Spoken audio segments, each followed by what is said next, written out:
Plus de 6000 poids lourds traversent quotidiennement le massif des Vosges. Près d'1 millier passent par le col de Bussan, soit un camion toutes les 50 secondes. Le trafic dense et dangereux préoccupe les élus locaux. Ce matin, une cinquantaine de membres de l'association du massif vosgien, représentant plus de 300 communes alsaciennes et lorraines, ont bloqué le col de Bussan pendant plus de 2 heures. Le problème du massif vosgien, c'est que les vallées sont très étroites, très urbanisées, très peuplées, si vous voulez, qu'il y a très peu de déviations et que cette croissance du nombre de camions dans le massif a généré des nuisances extrêmement importantes, sonores, en termes de pollution, mais également en termes de fluidité du trafic. Et il est apparu que jamais les déviations qu'on peut programmer ne pourront résoudre ce problème avant des décennies, voire jamais, et que la solution, c'est non pas d'enlever les camions, mais de réguler leur passage suivant les endroits où on peut facilement les faire passer. La solution, interdire les transits internationaux et installer des déviations au nord et au sud de la région. Pour les transports régionaux, prière d'emprunter le tunnel de Sainte-Marie-aux-Mines. Et c'est bien là tout le problème. Seulement 180 camions l'utilisent chaque jour. À 59 € le passage, l'opération serait ruineuse. Le col de Bussan, lui, est gratuit et aurait bien d'autres avantages. C'est le trajet, disons, le plus rapide, le plus économique pour aller sur l'Alsace, sur Mulhouse surtout. Donc c'est vrai que c'est une route qu'on emprunte fréquemment. Celle est gratuite, quoi.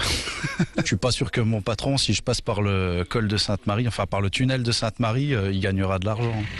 D'après les calculs des écologistes, baisser de moitié le tarif du tunnel multiplierait sa fréquentation par 4 et désengorgerait par la même occasion ce fameux col de Bussan.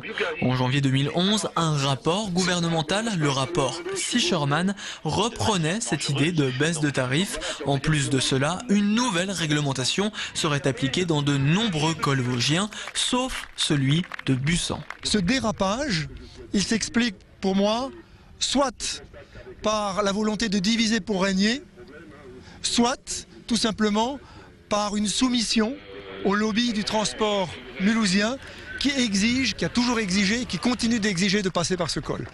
Et donc il est inacceptable aujourd'hui que les politiques publiques, une fois de plus, cèdent ou s'alignent sur les exigences des lobbies. Réduire le trafic routier dans le col, curieusement, l'idée ne fait pas que des heureux chez les riverains. Pompistes, restos-routes, garages et entreprises locales ne veulent pas faire une croix sur ces routiers clients. On a laissé filer toutes nos entreprises. Ici, moi, sur Ranspach, la vallée de la Ture, bien, il n'y a pas encore un grand effort à faire et on n'aura plus aucune usine. Aucune. Même si, comme je l'ai dit, il y a des nuisances quand on les utilise, ils sont aujourd'hui indispensables pour notre économie. Le jour où on pourra se passer des camions, on s'en passera, mais aujourd'hui, on ne peut pas. Bussan est aujourd'hui même devenu un thème de la campagne présidentielle. François Hollande et Eva Joly veulent réglementer l'accès au col de Bussan. Non.